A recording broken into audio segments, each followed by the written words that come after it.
Hello everyone, this is Girish and welcome to Smart Street AI community. This has been existence for more than I would say almost 5 years, and it has evolved from when it started. And now what we are doing is bringing this under our new registered company so that we can do two types of projects. One is we call it as a community project, and second is commercial project. Now, the community project will serve the purpose of initial discovery and going something into various types of solutions, brainstorming, coming up with what could be the best way to solve a particular business problem. And commercial will be where we will be creating the proposal and submitting for official consideration. So that is how we are going to work. And in this YouTube channel or this video, we will be talking more about the community project, as we can talk about that project in public, but commercial project has to be more of a confidential nature. Every video will talk about the project initiative we are doing from a community driven perspective. So let's get started. So one of the approach we follow, which is Smart Street AI Consulting, is about design thinking. And because it is applicable no matter what is your industry. So desirability is about what makes sense to customer or user from AI perspective. What do they need? Then feasibility is about what is a technically feasible AI solution, whether to buy, build, or blend AI. And finally, viability. What is sustainable business model for AI adoption? Like what is expected AI product or AI solution lifecycle for the business problem which we are looking at.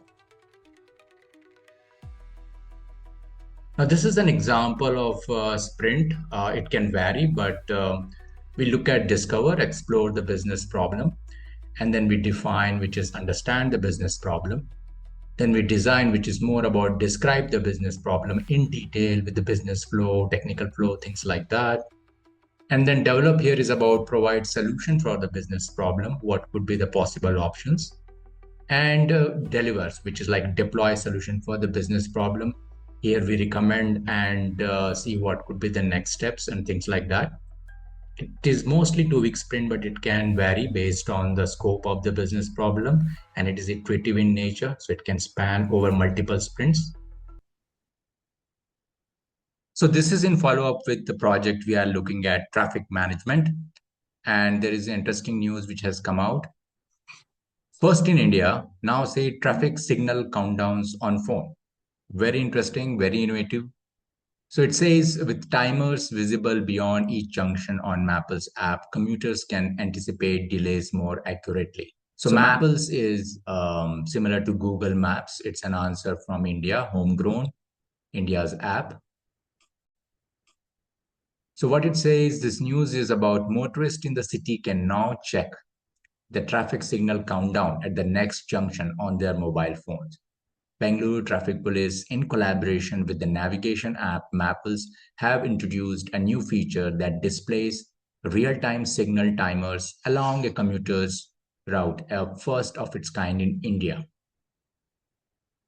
As a first step, I gave this image to ChatGPT and to extract the text and do some analysis, because then it's easy to read and understand. So let's look at it. What it says is the feature currently covers 169 junctions, right, which are equipped with vehicle actuated control VAC signals, which is actually AI signal, which adjusts the durations based on live traffic flow. So with the Mapple's integration, the same countdown displayed on physical signal poles can now be viewed directly on mobile screens. So it's very innovative and very helpful for commuters to estimate or anticipate the delays.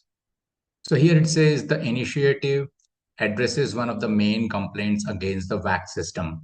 It's unpredictable wait times, because it is, it adjusts the signal duration based on the live traffic flow. And so now with this commuter, with the timers on the map, commuters can anticipate delays more accurately and avoid unnecessary honking or lane changes. And so this will only work when the signals operate in WAC mode, not for all the manually controlled, or even if this signal is manually controlled, it may not be available. So that's a very tricky trade-off right now. And so what I did was basically gave ChatGPT for some analysis.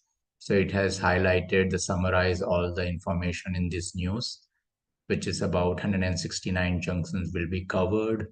Only WAC signals, which use AI, will be the one. Then countdown timers now visible both on Signal Poles and Mapple's mobile app. So the technological impact is that real-time integration between traffic control systems and navigation platforms. This is, I think, very innovative because that will help commuters to anticipate the traffic situation much better. So this is a step towards smart mobility and data-driven traffic management. It encourages AI-assisted urban mobility solutions. So some expert viewpoints, positive, obviously, reducing anxiety at signals. What the critical says, signal synchronization to create green corridor to truly improve traffic flow. That's also one good feedback, right? So this will not work, but I think it's a good start, I would say, right? Because it's a better visibility of signal timings before reaching junctions, easier route planning and delay anticipation, which is a very good thing because delay anticipation helps you to plan and set the expectations. Potential reduction in road rage and traffic chaos caused by uncertainty. So this limitation obviously works with only AI controlled back signals, and coverage is for 169 junctions out of so many junctions in Bengaluru. Now, real-time accuracy may vary depending on network and data sync. So this is going to be some of the challenges which or limitations which may happen more often. So this is a pioneering step in India's urban traffic digitalization. It blends IoT, AI, and mobility tech to make city commutes more predictable and data-driven, aligning with smart city vision. It also demonstrates how public-private collaboration can produce tangible improvements for everyday citizens. So that's a summary. So this was definitely good information. I would say this is one of the innovative and simple way to help traffic management.